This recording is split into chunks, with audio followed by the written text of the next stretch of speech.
The poor people have to miss out.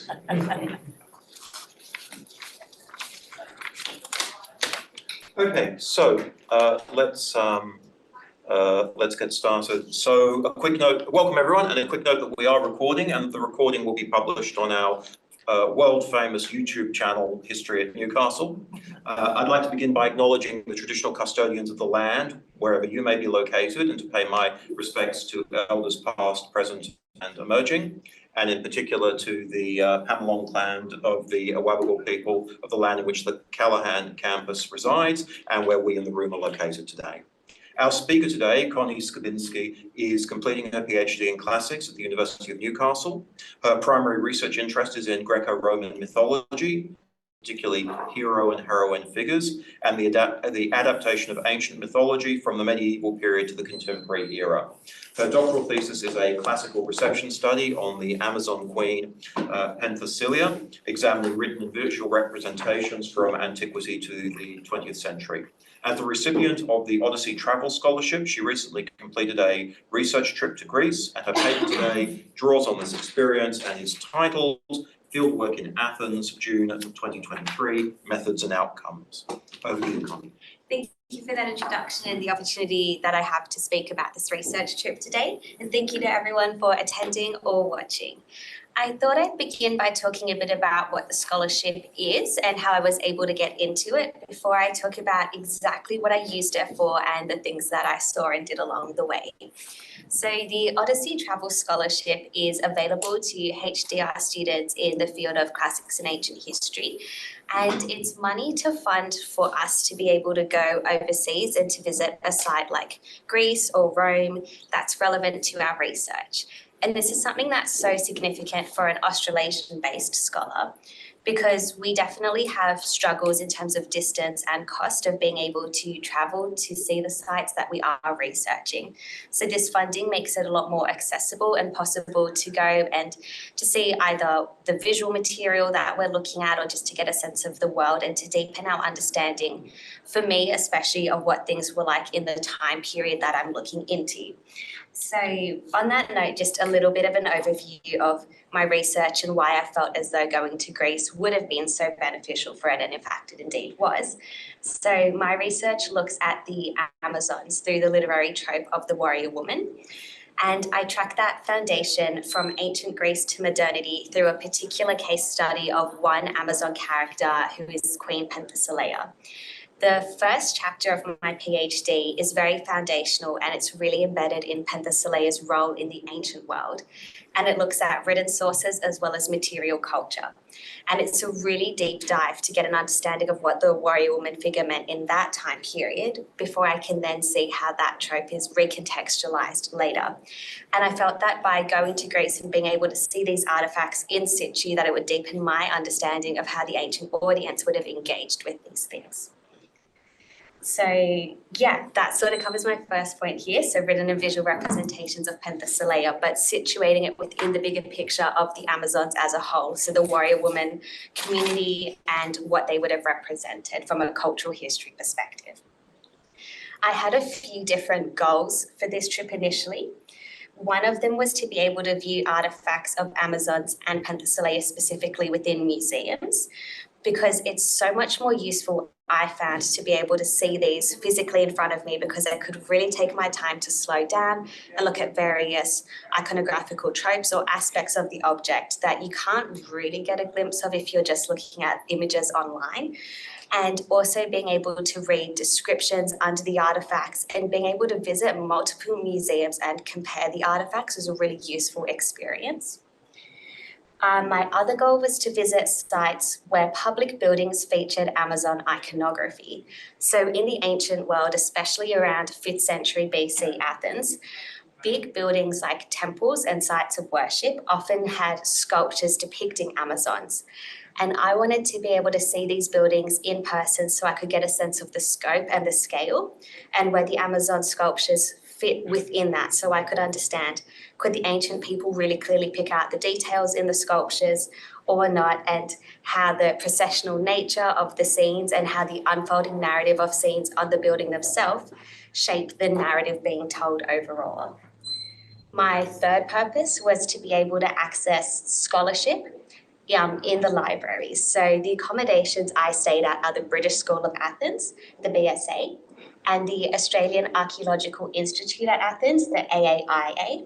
And both of them have really great libraries full of secondary scholarship on classics and archaeology. So I used that as a chance specifically to work on my literature review and also just to see if there was anything that I could incorporate into that first chapter of my PhD, which very much sets that foundation. In terms of the sites that I visited, I spent most of my time in Athens, reason being that's where the most artifacts of Amazons are, and that's also where the most well-known and most studied ones are. So I thought that would be really significant. And then I also went to Delphi because I wanted to break out of just an Athenocentric perspective. And I wanted to see if further into mainland Greece, are the same tropes being used to represent the Amazons, or do we get different ones, and why? And I knew in advance that both of these sites had public buildings I wanted to look at. Okay, so now I'm just going to show some artifacts I found in the museums. So firstly, I went to the National Archaeological Museum of Athens, and my process in these museums was I essentially just walked around and spotted Amazons, took photos, and then went back and did the research I could about them. And the way that you spot Amazons in a museum, by the way, is if you basically just see a horse and see a woman nearby, there's a good chance you found an Amazon. It works every time. So this one here, all the ones I'm going to show, by the way, are like my personal favorites because I think there's so much to say about them. There's like a richness and a complexity. So here we have a vase dating to circa 440 BC, depicting an Amazonomachy. And that term means a battle with the Amazons. So it's always Greek warrior men versus the Amazon warrior women. And in the description underneath the object itself, all it actually said was Amazonomachy. And one thing I noticed was that these artifacts of Amazons tended to have really brief descriptions versus other artifacts which were a lot more detailed and elaborate. And some things to note of interest to me especially in this vase is we can see there's a complexity in the weaponry and the clothing. So we've got a range of different weapons. We've got a bow that we can see in the Amazon lying on the ground. We've got a quiver in the Amazon on horseback. We've got a double-headed axe called a labrys in the left hand of the Amazon on the ground, and a long javelin or spear in the raised hand of the Amazon on her horse. So all this to say that there's a lot of thought going in. So the Amazons aren't just simplistic figures, but yeah, essentially there's a lot to them. There's a lot to unpack. There's complexity, there's nuance, there's difference going on, not just in the weapons, but that sort of speaks to a bigger picture. Also really important to note is the clothing of them. So they're essentially dressed in what we would expect as Easterners to be dressed as. So we especially see that in the Amazon on the horse. She has trousers, which to the ancient Greeks was a sign of being a barbarian. And she has an elaborate patterned tunic and a soft cap, which is really reminiscent of Persian clothing. And this whole idea is really significant, especially around the time of the 5th century BC in Athens specifically, because that was the time of the Greco-Persian Wars, where there was all these narratives of Greeks fighting the cultural and ethnic other. And the Amazons themselves were believed to originate from the east of Greece. So we've got almost a visual rhetoric starting to come in here, which we'll see even further soon when we look into the public building iconography.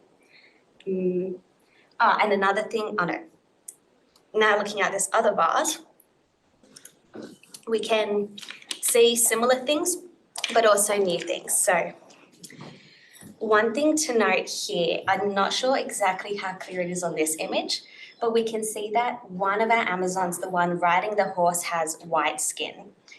And that's significant because typically, not always, but typically in red figure vases depicting the Amazons, they have white skin, whereas the Greeks have red skin. And that's used as a gender signifier where the white skin equals female. And that's just interesting to me because when you look at the Amazon figure from the perspective of like social constructs surrounding gender. They're such a fascinating figure because they're militaristic women. They break so many gender boundaries and expectations. So sometimes they're given white skin and sometimes they're not. And I find that interesting in terms of attitudes towards women, perhaps. Also, something to note is we're starting to see a trope here in both of the vases that when an Amazon is being defeated, she's depicted lying on the ground separated from her horse.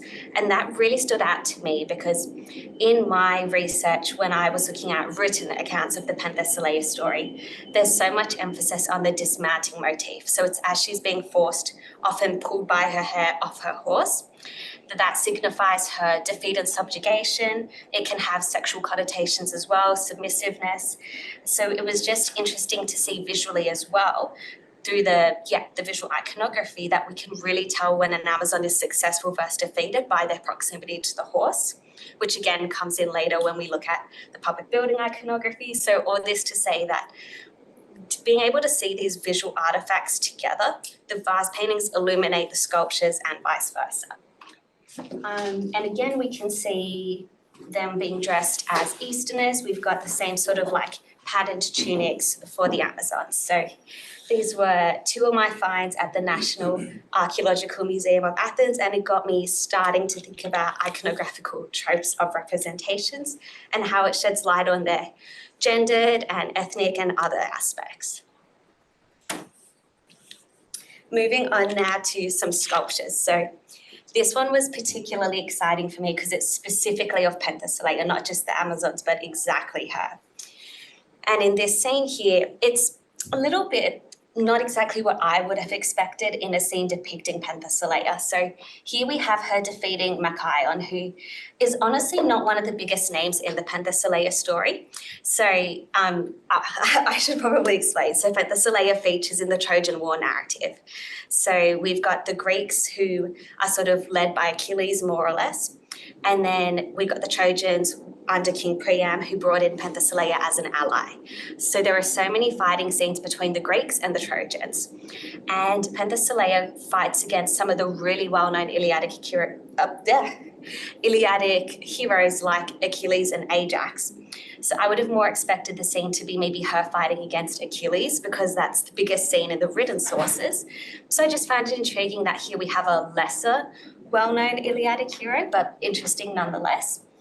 And again, I'm already starting to see some common tropes. So the fact that while she's riding on a horse, she is victorious and successful, whereas not in this image here, but in other ones from the same sculptural scene. Again, we've got dismounting equals defeat. So just again, these same tropes that occur both in the written and visual sources. But here we're very much seeing a victory scene. And then, I should mention, so this is coming from, these sculptures come from a temple of Asclepius in Athens. Not too significant who Asclepius is, but he's a god associated with healing. I guess maybe interesting to see that Amazons do pop up in sort of unexpected places. They were very widespread in antiquity.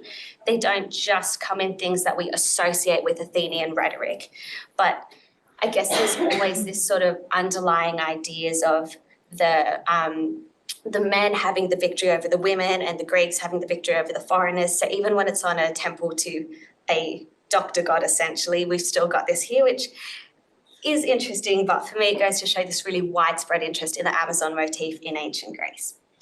And then on that same temple here, now I want to draw our attention to some of the defeat scenes, because I was really interested in how we depict victorious Amazons versus defeated Amazons.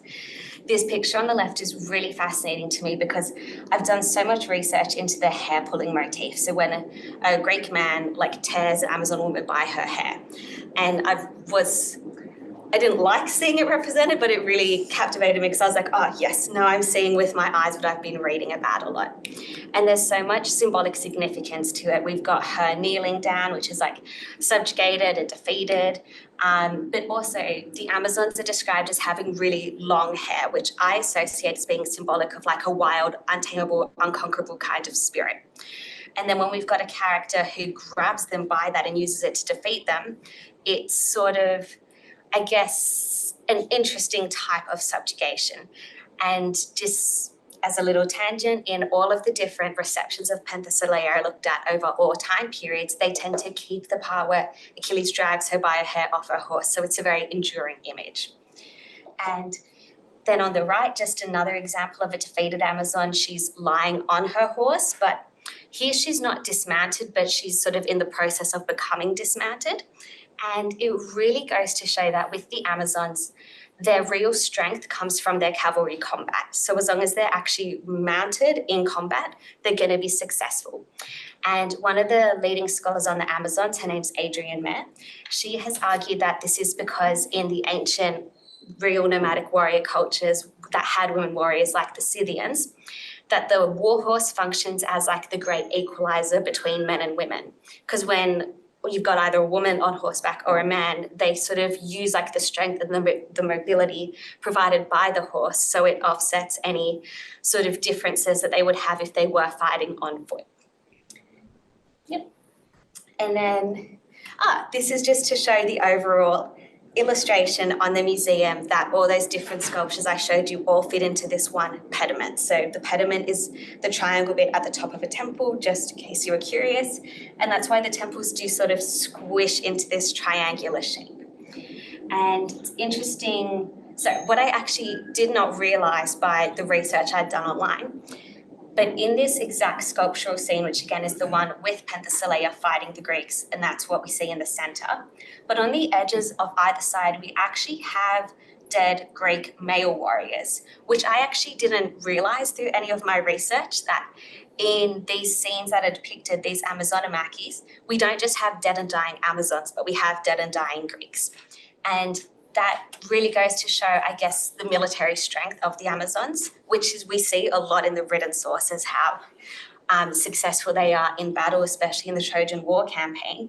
But I didn't realize that visually, even on temples, we're still going to show the fallen Greeks. So that just stood out to me as something new and something interesting. I also want to make a note of how useful this reconstruction illustration by the museum was in giving me a big picture context of the scene. And again, a reason why I think it's so useful to visit these artifacts in person rather than just through websites. Yeah, that's all I want to say on that one. So now moving into a different museum. So I also visited the Acropolis Museum. And I did the same sort of process of I just went through the whole place top to bottom and tried to look for any Amazons that I could find. I managed to find, okay, I don't have a picture, so just take my word for it. But on the Parthenon building, which I will get to a bit more in a second, across, so the metapiece of a temple, that's what we have underneath the triangular pediment running alongside. And they're sort of processional in nature, so they depict an unfolding scene. And on the western side of the Parthenon, we have, again, an Amazonomachy motif, so Greeks fighting Amazons. But in this building, it's not showing us the Trojan War, it's showing us Theseus, an Athenian king, fighting against the invading Amazons when they came to Athens' land. And what I was really interested in, because again, this is something that's way easier to see in person versus trying to reconstruct from images online, was I wanted to track the action that occurs in each individual block of the metape to see, are we moving between defeats or victories or a bit of both? And statistically, what do we have the most of? So I brought my little notebook that you can see here into the museum with me. And W1, W2, W3, etc. That's just Western pediment number 1, number 2, number 3. And I tracked it. So in the very first one, we begin with the scene of a mounted Amazon who is most likely Antiope, so the queen Amazon of this battle. And then in the scene right next to it, we have a man fighting an Amazon. And I just made a note that both the man, so the Greek and the Amazon are both infantry, so they're fighting on foot. And they were depicted as being evenly matched. They were the same height. It didn't look like one was victorious over the other. By the way, as I read through all of these, we'll start to see really common tropes coming in, which is significant that we've got a sort of visual narrative that uses like almost stock scenes to convey that changing narrative. In block number 3, we have a mounted Amazon defeating a man, and the man is fallen on the ground underneath her horse. So again, that idea of dismounting is defeat, but in this case, it's the Greek man being dismounted and defeated. In block number 4, we've got a Greek pulling an Amazon by the hair, and I circled by the hair because again, I'm just so fascinated by that head pulling dismounting motif. But to note that they're both standing and they're both in infantry. So I was just also interested why sometimes they're infantry and sometimes they're cavalry, vice versa. On block number 5, a mounted Amazon strikes a fallen Greek. Block number 6, unfortunately, has been so badly preserved that it's lost. We can't really reconstruct what was on it. Block number 7, this is where it starts to get repetitive. So a mounted Amazon versus an infantry Greek, and they're both standing and they're both evenly matched. Block number 8, a Greek attacks an Amazon and tries to dismount her from a fallen horse. Yep. So as in like the horse has been destroyed in battle, but the Amazon's still on the horse and the Greek's trying to pull her off her defeated horse. Block number 9, a mounted Amazon spears a fallen Greek, which is exactly what we saw in block number 5. So we're seeing really repetitive things here. Number 10, an Amazon is fallen on her knees and she raises her shield to protect herself from the Greek. And I just pulled a circle around that because I felt like the falling on the knees motif visually was really similar to the hair pulling motif. And again, I'm interested in how we represent defeat. Number 11, a mounted Amazon gallops over a dead fallen Greek. Number 12, a man fights an Amazon and they're both infantry and they're evenly matched. Number 13, mounted Amazon spears fallen Greek. And number 14, we've got the hair pulling again. So I started putting together a bit of a pattern while and I also just jotted down things that I wanted to come back to and think about further. So that was the contrast between the cavalry Amazons versus the infantry Greeks. And as I did further research into that, I realized that culturally there's so much to the idea of cavalry warfare being very civilized. So the Greeks had, for example, the Isthmian Games where chariot riding is sorry, I didn't mean to say cavalry combat is very civilized. I meant chariotry. So if you are physically separated from the animal, but you are controlling it and you're exerting it and you're putting external power over it, that's considered like a really civilized skill. But if you are cavalry and you are one with the animal and it moves where you move, that's considered more barbaric because it's associated with being animalistic rather than a refined skill. So that was fascinating. I made a note again of the motifs to signify the Amazon's defeat, so kneeling, hair pulling, dismounting. But what I wanted to keep in my mind was, okay, so when I'm looking at these sculptures up close in a museum, I can spot these.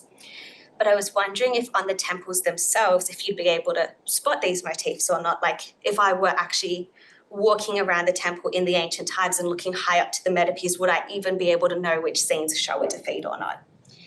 And I also made a note, so blocks 3, 5, 9, 11 and 13, so 5 blocks show an Amazon being victorious, 4 show an Amazon being defeated, and 3 show an evenly matched fight. So I was interested by that because I actually didn't expect the majority of the blocks to show a victorious Amazon. I expected them to mostly focus on defeat because these do serve a visual propaganda, sort of a focus. But with that being said, the procession does end with an Amazon's defeat. So I think that's important to keep in mind, not just the number overall, but where it starts and where it ends. And then when I came back to my room after being in the museum, I just essentially put all of that together in this little flow chart and I color coded it so we can see again that the most common trope or scene is the Amazon defeating the Greek actually comes up the most often. And I've just there color coded to explain. So blue is the Amazon is victorious, purple is the Amazon is defeated, and green is an evenly matched fight. And then I wanted to give examples of what these actually look like. So I'm not going to repeat too much because I have sort of said it, but I just wanted to show visually what these look like. And also so you can appreciate a little bit the scale of these. I know I'm not standing in these images for scale, but you can see how impressive these are. So victorious Amazon, she's on a horse, the Greek man is dismounted and below her, whereas our defeated Amazon here, it's not the clearest to tell to be fair, but our Amazon in the picture on the right, she's the figure that's sort of curved on the ground with her hands like that. And then the standing figure is the Greek man who's actually reaching his hand to pull her by the hair. Yeah, I think that's all I want to say about that. Okay, so now finally I can kind of put it all together by saying how that scene would have looked actually on the public building itself. So this is the Parthenon at Athens, and yeah, as I said, the Western Metope is where we see this scene. And the metopes are that part that I've highlighted in yellow, running very close to the top of the building. And you can see in this photo, which I took while standing there, these are people, so you can see how high up these scenes are. It's very, very different to being like I am in this other picture, standing right at these and getting all the details. And when I walked around and observed, I realised that although you might not think so, you actually can, from ground level here, looking up at the metopes, you actually can spot the victories and the defeats, because it's fairly straightforward if you know to just look for a horse-shaped blob and then a person either on top of it or below it. You can kind of track the narrative quite easily. So it made me think that the ancient audience probably could actually literally look at it and tell the full procession that's taking place, even though it's so high up. And I think it's because the motifs translate so well to sculpture, and it's not only something that can be portrayed on vase paintings. Yeah, I think that's enough for that. Yeah, here's a close-up so that you can see what I was saying. Like that photo, by the way, yeah, sure, I zoomed in with my camera a little bit, but this is exactly how with my eyes I saw it. So this wasn't like the aim of like assisted by technology, but with my eyes I could see it like this. And in the picture, I should just explain a little bit. So we've got all the scaffolding here because unfortunately the Western Pediment side, which is the Amazon side, is the one that's under reconstruction at the moment. So a bit hard to tell, but that's the image on the left. And then on the right, I just got a real zoomed in close up. And you can see, if you're like trained to look for it, the blobs of horses and the blobs of figures. And from there you can put the rest together. Okay, so that is I'll just take it back a sec. So that summarizes everything that I did in my time at Athens in a nutshell. And yeah, as I said, I also had a small trip to Delphi, sort of interspersed in my Athens trip. And in Delphi, it was only for 2 nights, I believe. Yeah. 1 or 2 nights, so not a long time. But I was really intentional in my time in Delphi that I wanted to see one specific building, which is this one here. So it's called the Athenian Treasury at Delphi. So even when I was trying to break out from an Athenian perspective, I still couldn't totally avoid Athens coming into things. And I just want to give a bit of context on Delphi, the site itself, and the treasuries and the Athenian ones before I jump into the role that the Amazons play on it. So Delphi was a really sacred site, and this building and the others are situated along a path of it that's called the Sacred Way, which was where pilgrims worshipping Apollo would have followed along, and it leads all the way up to a site that's the most sacred to Apollo. But on the way, as you're walking along, you see all of these treasuries from all different city-states, not just the Athenians, but many. And these treasuries served their intended purpose, let's say, is that these are gifts for the gods, and inside it you put dedications.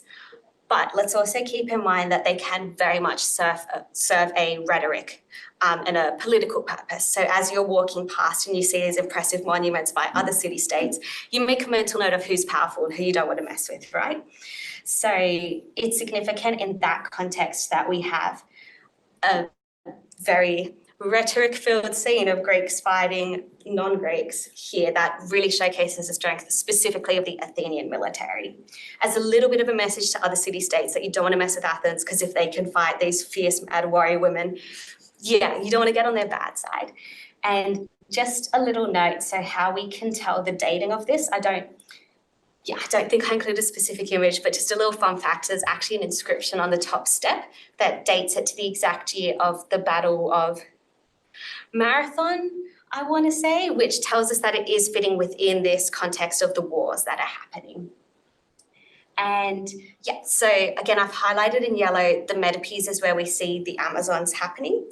And then after I saw the site itself, I went to the Delphi Museum, which is where this image comes from. So this is just a close-up of one of the squares inside the metope.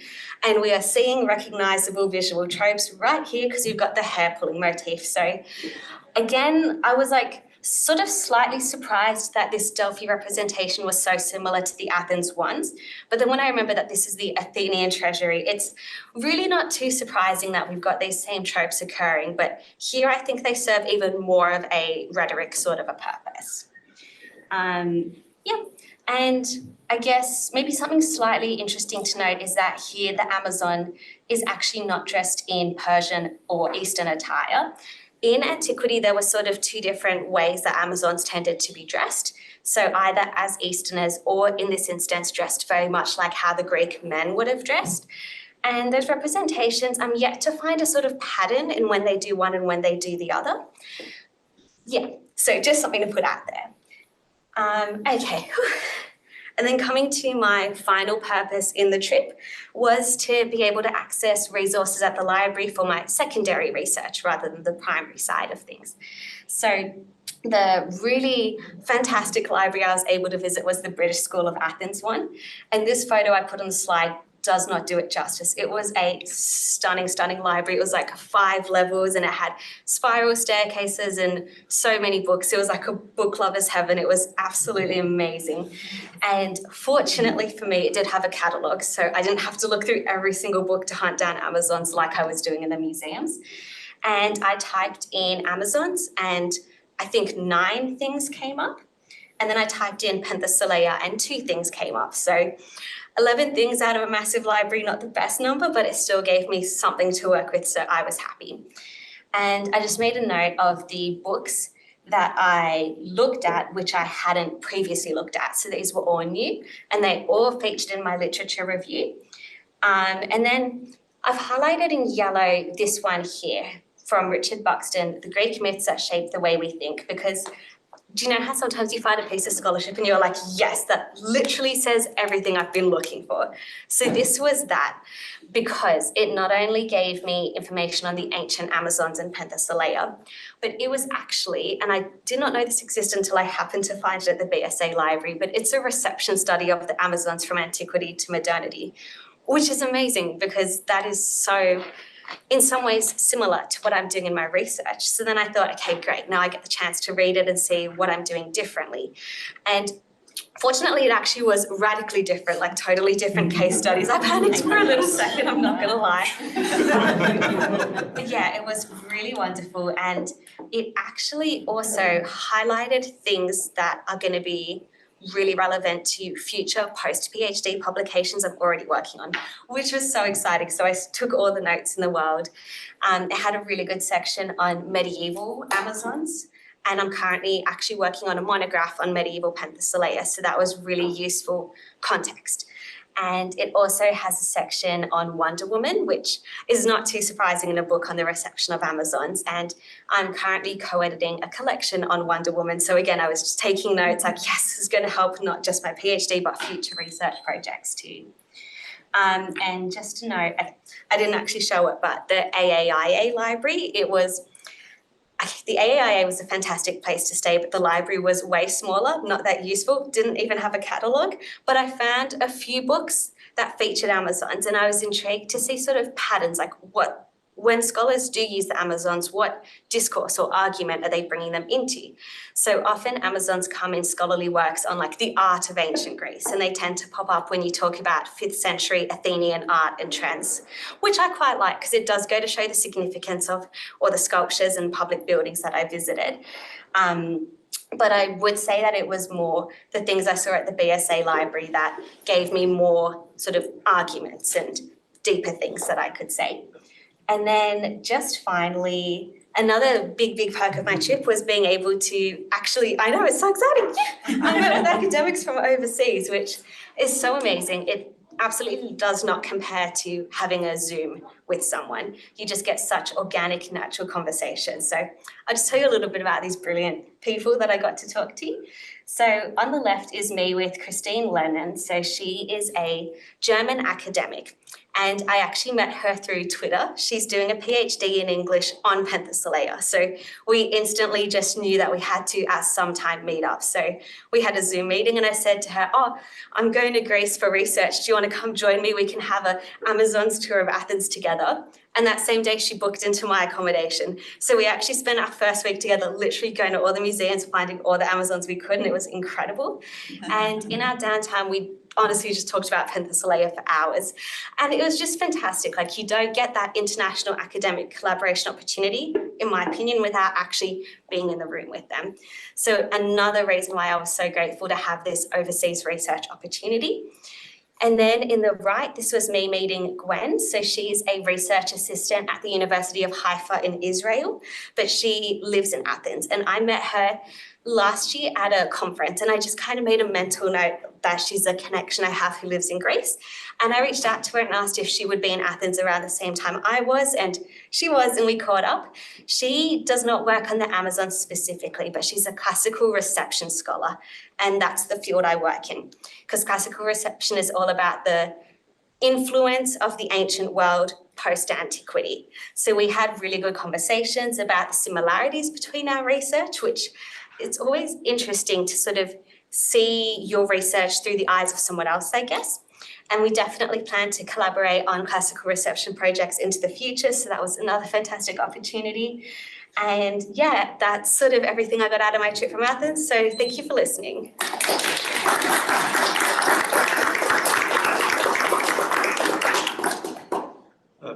Thanks, Connie, that was amazing, and may all our research trips always be as productive as yours was.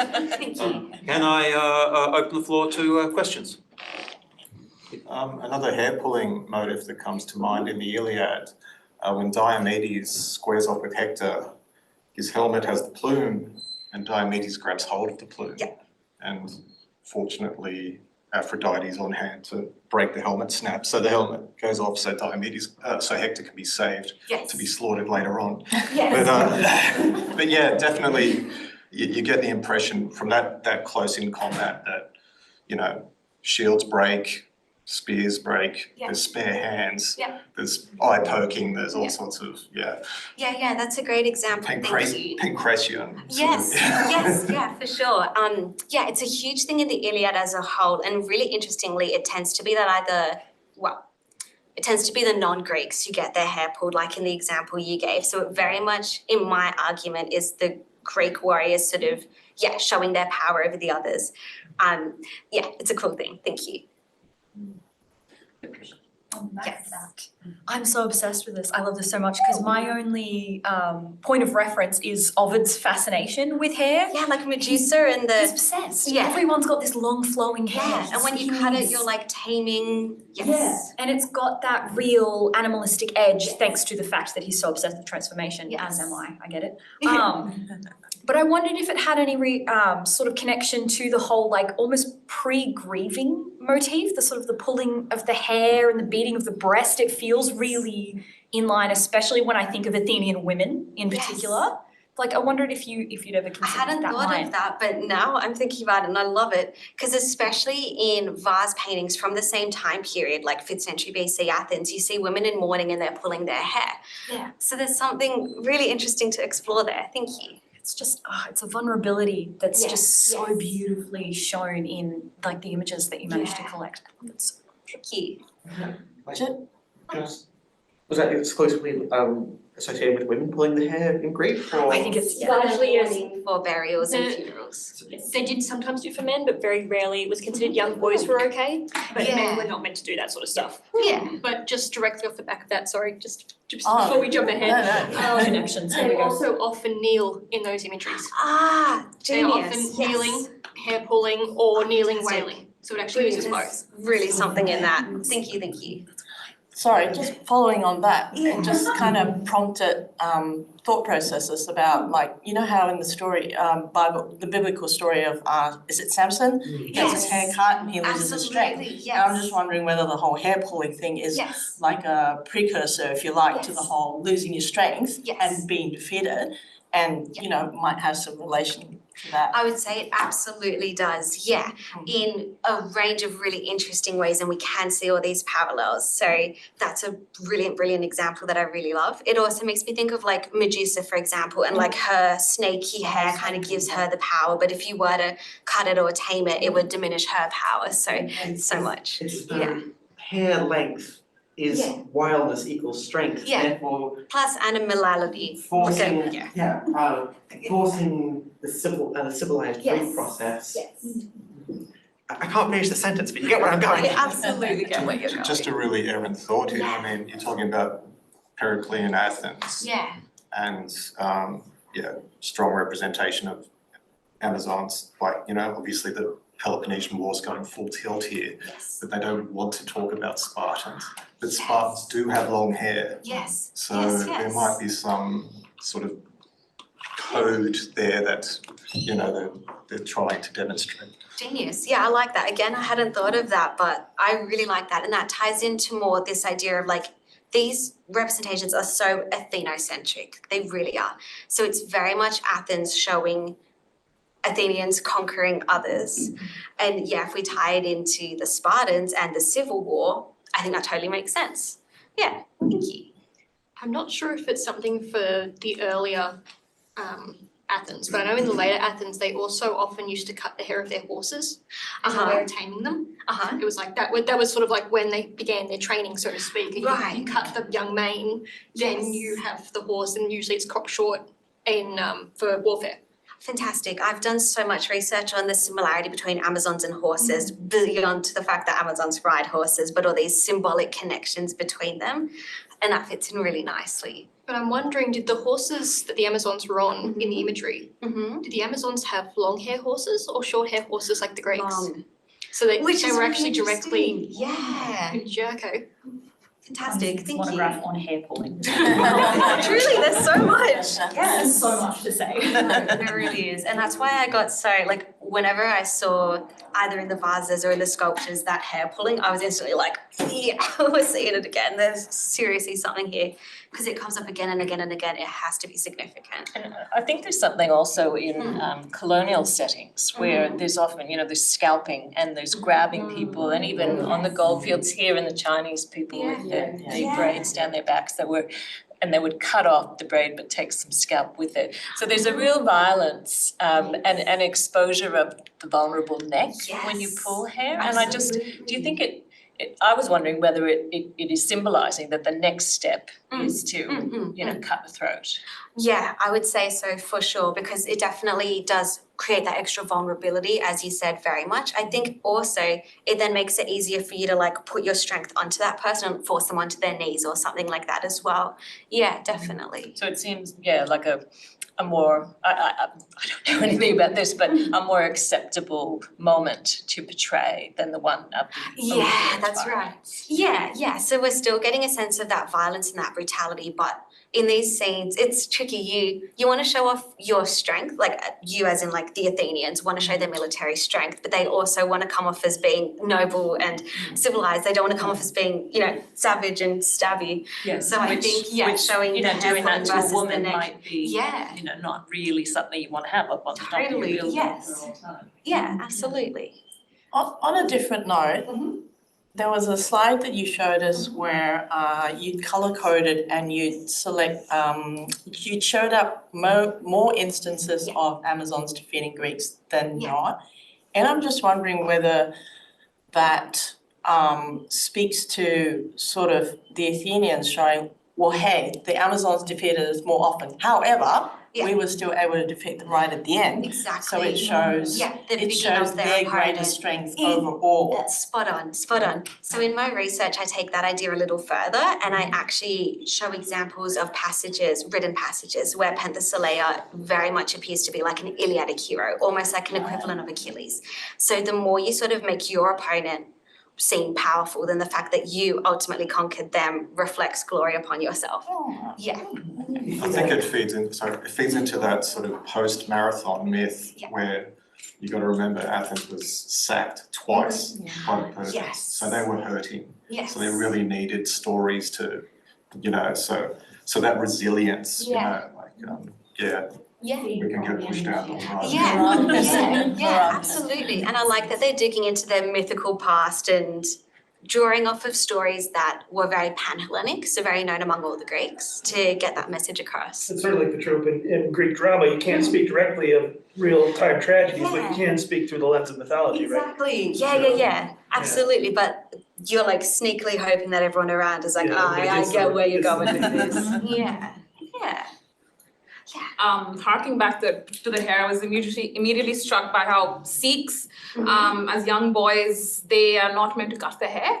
So they have to grow it all their lives as adult men, which is why they wear turbans. Yes. And they're seen, if you cut your hair, it seems you've lost your masculinity. Oh. And in the colonial times, they were the strong military race. Yeah. So, I mean, modern times, men do cut their hair, but in conservative families, you cannot cut your hair. Wow, that's So again, that's I was struck by that. But my question was, I'm working with only digitized images, so I look at something that's only on a screen. Yeah, So I was kind of struck the by opposite. when you said that you got the bigger picture, you got to see things that you could not see sitting at home right here. So I was just is that something you reflect in your methodology and just, I'm struck by that. So Definitely. Yeah. So, I mean, don't get me wrong, if you don't have the ability to travel for these things, it's not make or break. But I think if you can see them in person, it gives a little extra something that you can work with. And because I was fortunate enough to have the travel grant, I made the most of it. Yeah. But definitely doing digital humanities and archive work, for sure, it's fantastic. But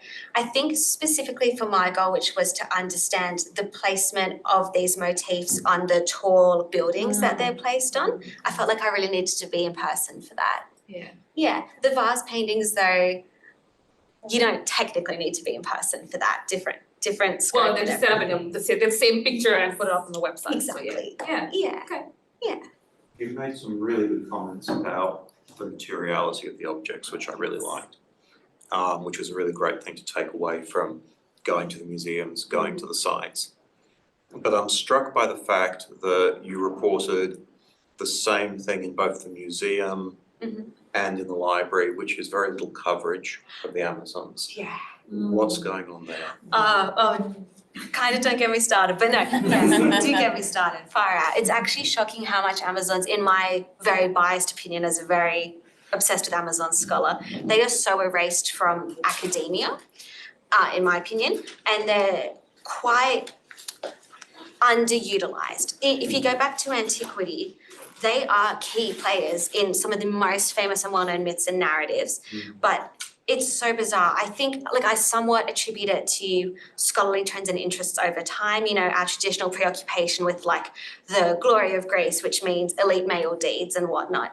So I think it's just maybe tropes and interests. I think women tend to be underrepresented in scholarship in the general public and whatnot, and you almost have to go looking for them intentionally, but once you do, then you can see them everywhere.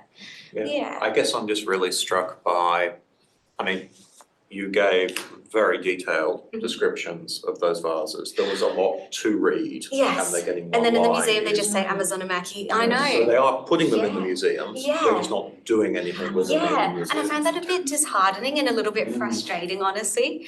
Yeah, it's bizarre. You have these here, they have such a good story to tell, and you're not telling the story. Yeah, it is. Yeah. On that, have you seen a difference in the Amazonian representation in museums not in Greece? Say, Oh. are the captions more detailed, for example? I have not thought about Because that. that's interesting because the locals are not, Thinking.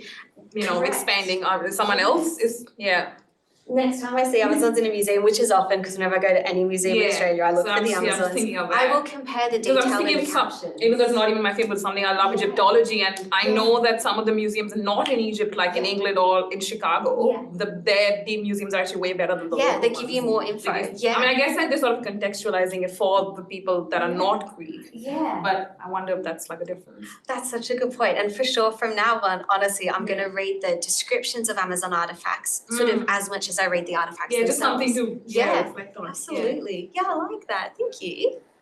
Well, of course, now I want to know what the British Museum has on that. I know. I went to the British Museum, I want to say maybe 2014. 2014, so before I began my PhD. And I know that the objects are there, but I can't comment on the descriptions. But again, no, I really want to go and check it out. Future research trip. Yeah. Jumping back to the images in the temple up on the top, Yeah. there was two that were too fragmented to identify, is that right? One. One? Yes. Okay. If it was just the one, Mm. if that was an Amazon being defeated, would that see them see equal in their own temple? It would, because it was only different by a number of one. That's a really Because good it did seem like it point. was being mirrored across to some Yeah. extent Yeah, on yeah. the line, and that would have been the one missing Yeah. in the sequence, so to speak. So I think probably most likely it would have been, in which case it would have been an equal 50-50 between victory and defeat, which would be very interesting. Which I think It's a shame that we can't know for sure, but I think that's the best educated guess we could make, probably. Yeah, because I would think from the point of view of showing off, Yeah. you wouldn't want to necessarily show off your defeat, Exactly. but showing off that you're equal would Yeah, be equal to slightly these different. legendary Yeah, it's not warriors. victory, Yeah. but equal is different Yeah. to outright Victory defeat. more honourable that way with the. I think so. There's been a lot of restoration work done on all those things with the paint analysis, so maybe that could help, like the inference of what paint fragments are left in reconstructing that one panel. That sure. could help. And you always hope that in time with technological developments that we'll be able to find more and more info even on the really fragmented or weather affected things, for I've sure. taken some photos of marble like that. If you use an Yeah. infrared lens, you can see where the paint is, and then there's ways that Oh, they can geez. reconstruct it, yeah. Yeah, parallels that can be drawn, it's maybe tenuous, but I feel like there's a principle in propaganda, especially what you see in like sort of 20th century fascist propaganda, where you have to, or the filmmakers, they try and present the enemy as both impossible, like insurmountable and powerful, while also being impossible to be, like to beat. Yeah, yeah. So it's both guaranteeing, like, saying that full confidence in our regime, while also saying, it's necessary that we be as strong as we are, because we're going to stop them. Yes, yeah. If we even falter for a second, then they win. So Well, I in feel the like context of the Peloponnesian War, I mean, Sparta is raiding outside their gates, And like, so like you've got to get the national fervour sort of Yes, happening. you sure do. like was being said before, that they're a perfect sort of metaphor for, I mean, they're both, they look, or they resemble Spartans in many ways, but they also are Eastern, so they can be used as allegorical But the terms. Persians, Yeah, fantastic. And actually what you said makes me think of scholarship that I've read, which slightly similar but quite different. Because all myths serve multiple purposes, right? So I've read scholarship that has argued, and I don't fully agree with this line of argumentation, but it argues that the Amazon myths justify the need for the patriarchal institution of marriage by saying, because one thing with the Amazons is they actually were hostile to marriage themselves. They never engaged in anything patriarchal, essentially. So some scholars have argued that the Amazon myths sort of justify the need for marriage because, hey, if we don't have marriage in a patriarchy, women are going to rise up and stab us and all of this stuff. I'm being a bit facetious, but Don't let them on them horses. Yeah. I'm on now. I do wonder with them in different costumes, because the one in Athens were for foreign costumes, and presumably that was designed mainly for viewers in Athens. Looking at the foreign threat, so to speak. Yes. But the one in Delphi was in Greek costume. Yeah. And that would have been visited by other Greek states. So Yeah. it was actually like we can fight our own if need be. Which comes back to the Peloponnesian War and everything. Spartans walking past it. Yeah. That was, I like the that. treasury was built after Marathon as Yes. the spoils that they took from the Yes, Persians, so it was very much exactly. like You can't disconnect getting it. the Yeah. connecting the Persians to the Amazons there is a Yeah. pretty clear message, Yeah. and we did it alone. The Spartans didn't show up. Yeah, absolutely. Yeah, so much to say. I love it. Thank you. We still have time for one more question if there's a. I have a question about the reception. I don't know how to phrase this. The Greek myths and stories and tropes about Amazons and Penthesilea and whatnot. When were they rediscovered at some stage, or did they re-emerge as part of the Renaissance? Were they lost in between? All that sort of thing. Yeah, good question. So as part of my research, I did have to trace the transmission of the ancient stories. So how did they manage to live on? So, okay, let me give the not 4-year-long version of this story. Before you do that, when do you see them go up to and then disappear? Yeah, so That'd be the first question. yeah, for sure. In antiquity itself, our latest and interestingly our most comprehensive source of the Penthesilea story is actually the 4th or 5th century AD. That's within antiquity. Right. And then after that, the Amazons were big, popular in the medieval period, quite early medieval actually. Right. And that's the whole second chapter of my PhD. Lovely. But they did a really interesting thing of really contemporaneizing, pretend I pronounced that correctly, the Amazons. So they turned them into very sort of medieval knight-at-arms type figures and things like that. But they also make the Amazons very much like a demure Christian-y virgin as well. I like Which your is thesis. yeah, it's so interesting. But yeah, so essentially, yeah, big in antiquity up until about 5th century AD, big again in the medieval period. But the medieval ones actually, transmission-wise, drew upon 2 ancient sources that are actually quite obscure ancient sources and quite different to the typical ancient narrative. So then that led to the medieval period having of the Penthesilea story specifically, rather than Amazons in general, having a slightly skewed version. So for example, in the ancient sources, it's very well known that Achilles kills Penthesilea, but in the medieval ones, it's Achilles' son doing it. So just little differences, but different enough to be interesting. Yeah. But then when we get out of medieval and early modern and into more from the 18th century forward, it's all more based on the well-known ancient ones, if that makes sense. Okay. Didn't Heracles steal the belt? Or? Yeah, of Hippolyta. So, but he's more Doric, isn't he? He's Yes. So that's yes. I guess, Yeah, totally. different from the Athenians. Yeah, it's actually really cool. Almost every famous Greek male hero has fought Amazons, and it's not too surprising because the Amazons sort of like the pinnacle of warfare. So if you can defeat them, you can defeat anyone. I think I asked that because I was trying to work in my head how much medieval chroniclers, people after Bede, like William of Malmesbury and all of the chroniclers in the medieval age, at least in England, how much they would have drawn on some of these Greek myths, like about Amazons, because some of them talk about what they call viragos. So manly women. Yeah, that's the second chapter of my PhD. So they're women who are not, they're not, it's not so much that they've gone against or totally gone against expectations. But it's like the women, heroic but that manly spirit. they've taken on manly virtues. Yes. So they're manly women, Yes. but they call them viragos, which of course has a different connotation these days, but in those days it didn't really necessarily mean that they were shrews or anything like that. Yeah, So I'm correct. just wondering how much they drew on some of these other Greek Yeah, quite a lot. So we have from the medieval period biographies.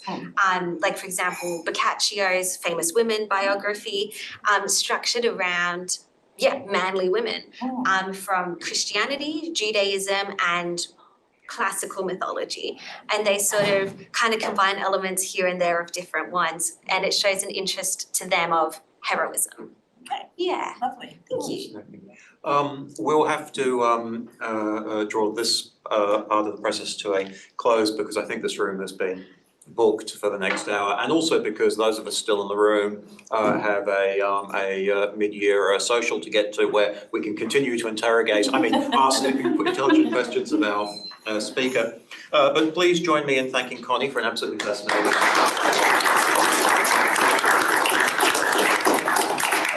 Very quickly before you go, just a reminder that our next seminar will be at our usual 10 a.m. time slot on Friday, the 11th of August, but it'll be again in this room. We'll be staying in the Mediterranean world, but we'll be going to the other end of it, both physically and temporally, when Angel Alcaida from the University of Melbourne will be presenting on Spain, 1936, Decisions for Genocide, and we hope to see you there. Congratulations on submitting your thesis, Yes. Connie. Thank you.